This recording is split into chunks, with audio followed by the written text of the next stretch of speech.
राधे दोस्तों, इन दो पौधों के एक साथ घर में लगा लो, फिर पानी की तरह बरसेगा धन। दोस्तों, शास्त्रों में कुछ ऐसे पेड़ पौधों के बारे में बताया गया है जिन्हें अपने घर में या अपने घर के आसपास हम लगाने से हमारे घर में बरकत आती है। और इसी के साथ यह पेड़ पौधे हमारे कई सारे वास्तु दोष को भी समाप्त कर देते हैं। जिस भी घर के आंगन में या फिर घर के आसपास यह पेड़ पौधे लगे होते हैं, उस पर घर पर देवी देवताओं का आशीर्वाद सदा बना रहता है और ऐसे घर में सुख समृद्धि और खुशहाली हमेशा बनी रहती है।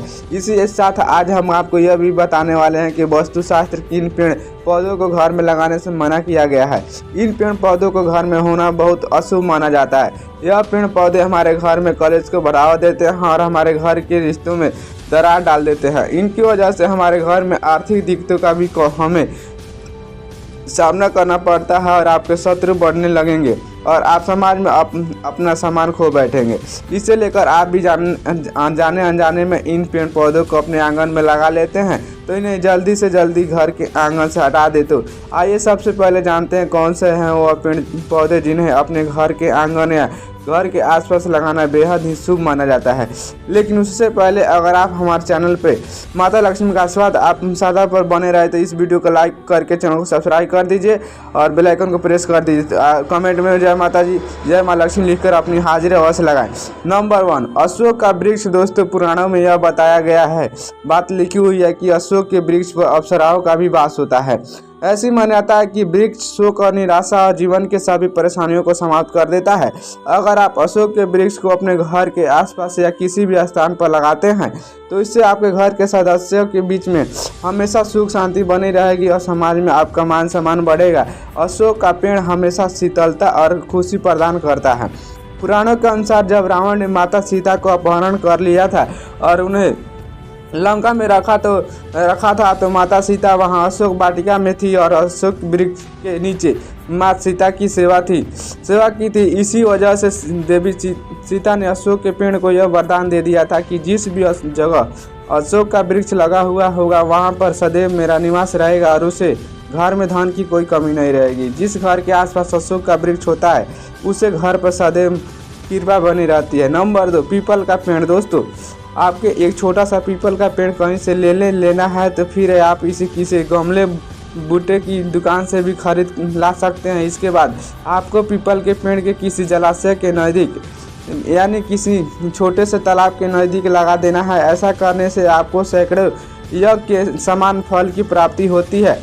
जब भी इस पीपल के पेड़ से पत्ते टूटकर जब उस जलाशय के पानी में गिरेंगे तो वह एक पिंड के समान होगा और उसके आपके पितरों के तृप्ति प्रदान करेगा। इससे आपके जो भी पितृ दोष होते हैं वो धीरे धीरे समाप्त हो जाएंगे। भगवान श्री कृष्ण भी कहते हैं कि जो भी व्यक्ति प्रतिदिन स्नान करके पीपल के पेड़ को स्पर्श पात्र कर लेता है उसे अपने जीवन के सभी पापों से मुक्ति मिल जाती है। इसके साथ धन की प्राप्ति होती है और वह व्यक्ति अपने शत्रु से कभी पराजित नहीं होता। पीपल के पेड़ में ब्रह्मा, विष्णु और शिव जी निवास करते हैं। पीपल की जड़ में विष्णु जी, पीपल के तने में शिव जी और पीपल के पेड़ के अग्र भाग में ब्रह्मा जी वास करते हैं। जब भी सोमवती अमावस्या पड़े तो उसे दिन आपको किसी भी पीपल के वृक्ष के पास जाकर प्रणाम करना है। आपको भगवान से अपने घर की खुशहाली और सुख समृद्धि के लिए प्रार्थना करनी है। ऐसा करने से ब्रह्मा, विष्णु और शिव जी एक साथ आप पर आपकी कृपा बरसाएं।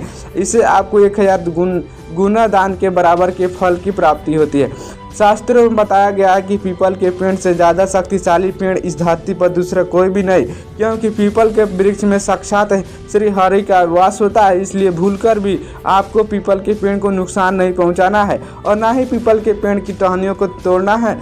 ऐसा करने से उस व्यक्ति को एक कल्प के लिए नर्क भोगना पड़ता है। नंबर 3, आंवले का पेड़ भी।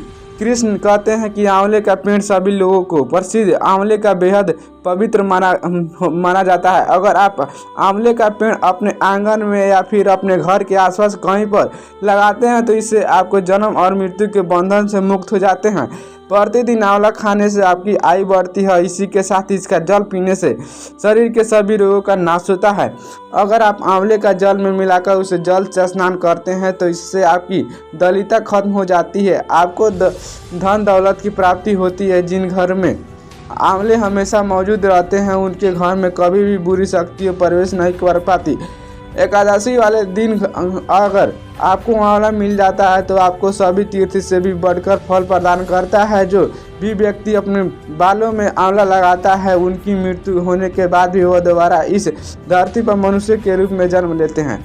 जिनके घर के आंगन में या फिर घर के आसपास आंवले का पेड़ लगा होता है उस घर में माता लक्ष्मी और नारायण का वास होता है, जिसकी वजह से हर घर में उस घर में धन संपदा की कभी कोई कमी नहीं रहती है। नंबर 4, पाकड़ का वृक्ष।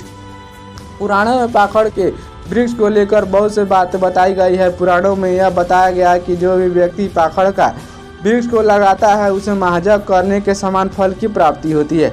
हमारे शास्त्र में कलयुग को लेकर बहुत सी भविष्यवाणी की गई है, जिसमें यह बताया गया है कि मनुष्य कलयुग में यज्ञ नहीं कर पाएगा, इसलिए आपको आपके जीवन में पाकड़ को एक वृक्ष जरूर लगाना चाहिए। फिर वह आपके घर के आसपास हो या किसी भी जगह पर पाकड़ का वृक्ष जब तक हरा भरा रहेगा तब तक यह आपके घर में दुख और दलिता नहीं आने देगा।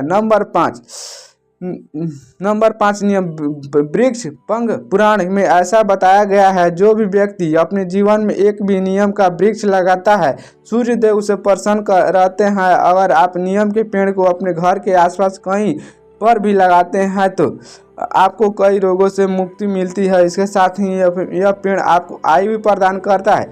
नियम का पेड़ माता लक्ष्मी को अति प्रिय होता है। वह नियम के पेड़ के नीचे निवास करती है, इसलिए अगर आप अपने घर के आसपास नियम के पेड़ को लगाते हैं तो इससे आपके घर में धन संपदा की वृद्धि होती है और आपके घर में पानी की तरह धन बरसेगा।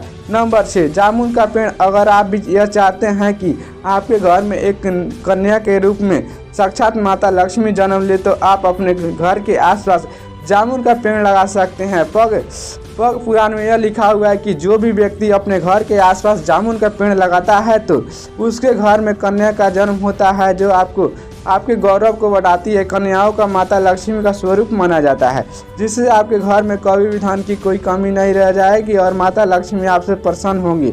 नंबर 7, बेल का वृक्ष। पुराणों में यह बताया गया है कि बेल के वृक्ष में साक्षात भोलेनाथ का वास होता है और वहीं गुलाब पर देवी पार्वती निवास करती है। इसलिए अगर आप किसी भी बेल के वृक्ष के पास एक गुलाब का पौधा लगा देते हैं तो इससे आपको भोलेनाथ के साथ साथ माता पार्वती का भी आशीर्वाद प्राप्त होता है, जिससे आपके घर में कभी भी दुख और दरिद्रता नहीं आएगी और ऐसे घर में भोलेनाथ और माता पार्वती की हमेशा कृपा बरसती है। नंबर 8, जो भी व्यक्ति अपने घर में समाज में अपना मान सम्मान बढ़ाना चाहते हैं वह नारियल का पेड़ किसी भी स्थान पर लगा सकते हैं। नारियल की पूजा के लिए बड़ा ही पवित्र माना जाता है, इसलिए अगर आप अपने नारियल के पेड़ को किसी भी स्थान पर लगाते हैं तो यह आपके मान सम्मान में बढ़ोतरी करेगी। नंबर 9, अगर किसी के विवाह के लिए वर या फिर वधू नहीं मिल रही है तो अपने घर में अनार का वृक्ष लगाना है।